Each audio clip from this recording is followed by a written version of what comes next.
அனைவருக்கும் வணக்கம். விமல்ஸ் வாய்ஸ் ஊடகத்திற்கு உங்களை நான் அன்போடு வரவேற்கிறேன். கலைஞி அண்ணா இப்படி தான் பண்ணுவார், துரோகம் தான் பண்ணுவார் அப்படிங்கிறது எனக்கு நல்லா தெரியும். அதனால தான் இந்த வீடியோ நான் சிரிச்சுக்கிட்டே பேசுகிறேன். அவர் கட்சி விட்டு வெளியே போயிட்டாருங்க. உள்ளபடியே நாம் தமிழ் கட்சிக்காரெல்லாம் சந்தோஷமாக இருங்க. ஏன் அப்படின்னா இந்த மாதிரி துரோகிகள்லாம் கட்சி விட்டு போகிறது நல்லதாங்க. அதை இவ்வளோ தூரம் நான் என்ன சொல்கிறேன், ஒரு வெளிப்படையாக சொல்கிறேன். உடனே 10 பேர் வருவான், விமல் அப்படின்ட்டு என்ன சொல்லுவான் அப்படின்னா, அவங்க கட்சிக்காக எவ்வளோ உழைச்சிக்கா தெரியுமா, நீ என்னடா உழைச்சிருக்க, ஒன்றுமே உழைக்கலை, அவர் போனால் நீ என்ன இதா அப்படின்னு சொல்லி இவங்கெல்லாம் பேசுகிறிய, என்ன துரோகிங்கிறிய அப்படிம்பாங்க. என்ன அவர் காரணத்துக்காக போயிருக்காரா, கட்சி முக்கியம் இல்லை, சீமானை முக்கியம் இல்லை. சீமானை இவருக்கு பொறுப்பு கொடுத்து இவரை உயர்த்தி விட்டு தேர்தல் நிற்க வச்சு இவரை வளர்த்து விட்டார்ல, அது இவருக்கு முக்கியமாக தரல.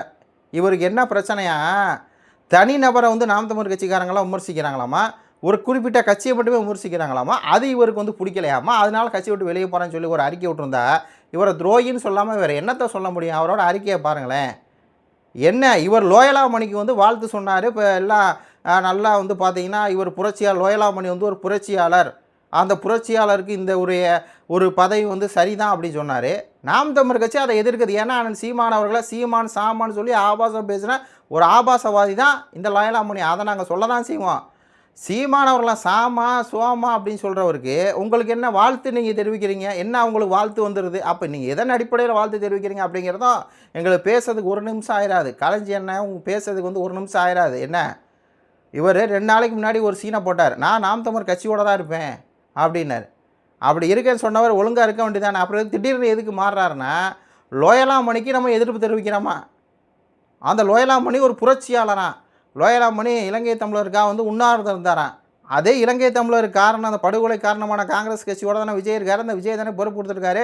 அப்புறம் இவர் உண்மையாலுமே இன விடுதலைக்கு இலங்கை தமிழருக்காக போராட்டம் பண்ணியிருந்தால் இவர் நேரம் விஜய் கட்சியிலேருந்து வெளியே வந்திருக்கணுமே. அப்புறம் ஏன் லோயலாமணி வெளியே வரல? புரட்சியாளர் தானே லோயலாமணி. சீமான சாமான்னு சொல்கிறவர் எப்படிப்பட்ட புரட்சியாளர்னு எங்களுக்கு தெரியும். அப்போது இந்த மாதிரியான ஒரு அறிக்கையை வெளியிட்டு இவர் நான் சீமானவனை போகிறேன் அப்படின்னா நான் உங்களுக்கு தேவையில்லை. அப்போது இவங்களுக்கு என்ன தேவை? இவங்களுக்கு லோயலாமணியை நம்ம கொண்டாடணுமா? லோயலாமணி நல்லவர் வல்லவர் அப்படின்னு கொண்டாடணுமா? இடும்போன கார்த்தியிலேருந்து சாட்டை திரும்பும்போது எல்லா மேலேயும் பார்த்தீங்கன்னா ஒரு சேற்றவாறு அடிக்கிறது. இடும்போன கார்த்தி சரியாக தான் கேட்டார். நீ பனையூர் போனால் திருமாவளூர் தாண்டி போகணும், சரியா? பனையூர் தான் போகணும் அப்படின்னா அங்கே போகணும். அதை விட்டுட்டு எதுக்கு நுங்கம்பாத்தில் இருக்கிற லயலா காலேஜ் வாசலில் துடிச்சிட்டு இருக்கீங்க பாஸ் அப்படின்னாரு. கரெக்டு தான். இவங்களுக்கு பார்த்தீங்கன்னா நாம் தமிழர் கட்சி பிடிக்கல, உங்களுக்கு தாவேக்கா போகணுமா, எங்கே கட்சி போகணுமா அங்கே போகணும். அதை விட்டுட்டு லோயலா காலேஜை, அந்த லோயலாமணியை பார்த்தீங்கன்னா வாழ்த்து சொல்கிறதும், லோயலாமணி ஒரு அப்படிப்பட்டவர் இப்படிப்பட்டவர்னு புகழ்கிறதும், உடனே நாம் தமிழர் கட்சிக்காரங்களாம் டென்ஷனாக தான் வா, லோயலாமணிக்கு எதுக்குங்க நீங்கள் நாம் தமிழர் கட்சியில் இருந்துட்டு இப்படி புகழ் பாடுறீங்க? என்னங்க தேவை இருக்குது உங்களுக்கு? என்ன காரணத்துக்கு நீங்கள் புகழ் பாடுறீங்க? அப்போ அந்த கேள்வி கேட்க தானே செய்வாங்க. அப்போ அந்த கேள்வியை நம்ம கேட்கணுங்க. கேட்காம விட்டோம்னா என்னன்னு தெரியுமா? தனிநபர் தாக்குதல் நாம் தமிழர் கட்சி பண்ணுது. நாம் தமிழர் கட்சி எந்த இடத்துலையுமே விஜய் அவர்களை தனிநபர் தாக்குதல் பண்ணவே இல்லை. சீமானவர்கள் பண்ணுறாரா? பண்ணலை. ஆனால் விஜய் அவர்கள் பண்ணுறாரா? விஜய் கட்சிக்காரங்க பண்ணுறாங்களான்னா பண்ணுறாங்க. 1000 பேர் இருக்காங்க, 2000 பேர் இருக்காங்க. சீமானவர்களை தனிநபர் தாக்கல் தான் பண்ணுவாங்க. ஏன் லோயலாமணியே தனிநபர் தாக்கல் தானே பண்ணுறாரு. அந்த லோயலாமணிக்கு என்ன தகுதி இருக்குதுன்னு கேட்குறதுக்கு எங்களுக்கு உரிமை இருக்குது. அது தனிநபர் தாக்குதலில் வராது. அப்போ நீங்கள் என்ன பண்ணுறீங்க? உங்கள் இஷ்டத்துக்கு கட்சியை கொண்டு போகணும் அப்படின்னு சொல்லி நினைக்கிறீங்க. உங்கள் இஷ்டத்துக்குலாம் கட்சி வராதுண்ணே மிஸ்டர் கலைஞனே, உங்கள் இஷ்டத்தில் வராது. நீங்கள் கட்சிக்கு உண்மையாக நேர்மையாக 10 வருஷம் இருந்தீங்க. உங்களை நாங்கள் கொண்டாடணும். உங்களுக்கு வாய்ப்பான சீமானெலாம் கொடுத்தாரு. அப்படிப்பட்டவர் உங்களை ஏற்றி விட்டு உங்களை வளர்த்து எல்லாம் பண்ணி, அப்புறம் கடைசியில் நீங்கள் என்ன பண்ணுறீங்க? உங்களுடைய விருப்பத்துக்கு கட்சி இல்லை. இப்போ என்ன சீமானை உங்கள் விருப்பத்துக்கு லோயலாமணி நல்லவர் வல்லவர் அப்படின்னு சொல்லி போடணுமா? சொல்லுங்கள். இதில் உடனே சில தற்கொலைகள் வந்துடும். சீமான் மட்டும் மாண்பு காட்டுறாரே உதயநிதி ஸ்டாலினோட, ஏன் வாழ்த்து சொன்னால் என்ன தப்பா அப்படின்னு கேட்குறாங்க. வாழ்த்து சொன்னால் தப்புனே சொல்ல, நீ வாழ்த்து சொல்லிக்கிட்டே இருங்கன்னு தான் நம்ம சொல்கிறோம். சீமான் அவர்களை உதயநிதி ஸ்டாலின் அவர்களை சந்தித்து அது மாண்பு. அப்போ லோயலாமணிக்கு இவங்க வாழ்த்து சொல்கிறது மாண்பானா? மாண்பு தான். மாண்பை யாருமே குலைக்கலை. ஆனால் அந்த லோயலாமணிக்கு நீங்கள் வாழ்த்து சொல்ல உங்களுக்கு உரிமை இருக்கும் போது அந்த லோயலாமணி செய்கிறது தப்பு, அந்த லோயலாமணிக்கு தகுதி இல்லைன்னு சொல்கிறது எங்களுக்கு உரிமை இருக்குது. உங்களை கேட்டாங்களா எதுக்கு வாழ்த்து சொல்கிறீங்க, லோயலாமணிக்கு எதுக்கு வாழ்த்து சொல்கிறீங்கன்னு சொன்னாங்களா? லோயலாமணி புரட்சியால் நீங்கள் சொன்னீங்கன்னா நீங்கள் எதுக்கு சொன்னீங்கன்னு உங்களை கேட்டாங்களா? கேட்கலையில. சீமானவர்கள் மாண்பு காட்டுறாரா? ரைட்டா. அப்போ நீங்களும் மாண்பு காட்டுற ரைட்டா. அதோடு நிப்பாட்ட வேண்டியது தானே. எதுக்கு தனிநபர் தாக்குதல் நாம் தமிழர் கட்சி பண்ணுறாங்க, அதனால தான் கட்சி விட்டு போகிறேன் அப்படி சொன்னால் இதில் என்ன அர்த்தம் இருக்குது? இதில் என்ன உள்நோக்கம் இருக்குது? அப்பா இடும்பான கார்த்தி சொல்கிறது சரி தான். பனையூர் போனால் நேராக பனையூர் போங்க, திருவான்மையூர் தான் இருக்குது, அங்கே போங்க. எதுக்கு இப்படி சுற்றி வளைச்சு லயோலா காலேஜ் எங்களை வந்து இப்படி அங்கே போயிட்டு இங்கே போயிட்டு லயோலா காலேஜ் ஓனர் நாங்கள் வந்து திட்டோம், லயோலா காலேஜ் ஓனருங்க பாருங்கள், லயோலா மணி அவர்கள் நாங்கள் திட்டோன்னு அவர் தான் திட்டுறாரு நாம் தமிழர் கட்சி அண்ணன் சீமான் அவர்களை. சாமானு அந்த சாமானு பழசாயிருச்சு, தூக்கி குப்பையில் ஓட்டா ஓரமாக போயிடுன்னு. நீங்கள் உயிராக நேசிக்கிற ஒரு கட்சியோட தலைவரை ஒருத்தர் வந்து இதுக்கு மேலே இழிவுபடுத்த முடியாத அளவுக்கு இழிவுபடுத்துகிறாரு. அப்படி இழிவுபடுத்துறவருக்கு நீங்கள் வாழ்த்து சொல்கிறீங்க. அந்த வாழ்த்து நீங்கள் சொல்லிட்டு போங்க. அந்த இழிவுபடுத்துகிறவருக்கு நாங்கள் வந்து விமர்சனம் பண்ணால் அது எதுக்கு நாம் தமிழர் கட்சி தனிநபர் தாக்குதல் பண்ணுது, ஒரு குறிப்பிட்ட கட்சியை மட்டுமே விமர்சனம் பண்ணுது, அதனால நான் கட்சி விட்டு போகிறேன் அப்படின்னு சொல்லி எதுனாலும் நீங்கள் சொல்கிறீங்க. அப்போ உங்களுடைய செயல்பாடு என்ன? நீங்கள் 10 வருஷம் நாம் தமிழர் கட்சிக்கு உண்மையாக தான் இருந்தீங்களா, இல்லை நாம் தமிழர் கட்சிக்குள்ளே இருந்துகிட்டே வேறு கட்சிக்கு வேலை பார்த்தீங்களா அப்படிங்கிற மாதிரி தானே இருக்குது. அவர் போட்டிருக்க பதிவை பார்க்கும்போது நம்மளுக்கு வந்து நிறையா விஷயங்கள் வந்து பார்த்திங்கன்னா நிறையா பேத்தை பற்றி இப்போ தான் வந்து நம்மளுக்கு புரியுது. அண்ணன் களஞ்சியம் போட்டிருக்க பதிவை பார்க்கும்போதே நம்மளுக்கு வந்து இப்போ தான் வந்து புரியுது. அதில் வந்து தற்போது இயக்கத்தின் போக்கில் ஏற்பட்ட மாற்றங்கள் மற்றும் மாற்று அரசியல் தலைவர்கள் தனி மனிதர்கள் மீதான விமர்சனங்களை தரம் குறைந்து எனக்கு மிகவும் வருத்தம் உண்டு. அதாவது மிகுந்த மன வருத்தம் ஆயிடுச்சா. தனிநபர் தாக்குதலாம் ஒரு குறிப்பிட்ட கட்சியை மட்டும் தாக்குறமா, மாற்று அரசியல் கட்சி தலைவரும் தனிமீதான அப்படின்னு எழுதியிருக்கார்.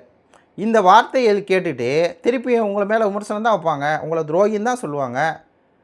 அப்புறம் எதிர்க்கட்சியாக இருக்கக்கூடிய திராவிட தூக்கிட்டு விஜய் அவர்கள் மீது விமர்சனம் வச்சா உங்களுக்கு என்ன தப்பு? காங்கிரஸோட கூட்டணி வச்சுருக்க விஜய் அவர்கள் விமர்சித்தா உங்களுக்கு என்ன தப்பு? அது என்ன தப்பு? மாற்று அரசியல் கட்சி தலைவர் விமர்சனம் வைக்கிறாங்க, என்ன மாதிரியான விமர்சனம் வைக்கிறாங்க? எந்த விமர்சனத்தில் பிழை விட்டாங்க? எந்த விமர்சனமே பிழை இல்லையே. விஜய் அவர்களை வந்து அந்த மாதிரி இப்போது சுயிஸுங்கிற நிறுவனத்தை வந்து ஒரு சேலத்தில் கொடுத்துருக்காருன்னா விமர்சனம் வைக்க தான் செய்வாங்க. அதான் எங்கள் கட்சியோட வேலை. விஜய் அவர்கள் முதலமைச்சராக இருக்காரா, அவர் ஒரு திட்டத்தை மக்களுக்கு கெட்டதாக கொண்டு வரா, நாங்கள் தடுக்கிறோம். அது என்ன தப்பாக இருக்குது? நீங்கள் ஏதோ தனிநபர் தாக்குதலில் கட்சி தலைவர் குறிப்பிட்ட அப்படின்னு சொல்லி பேசுகிறீங்க.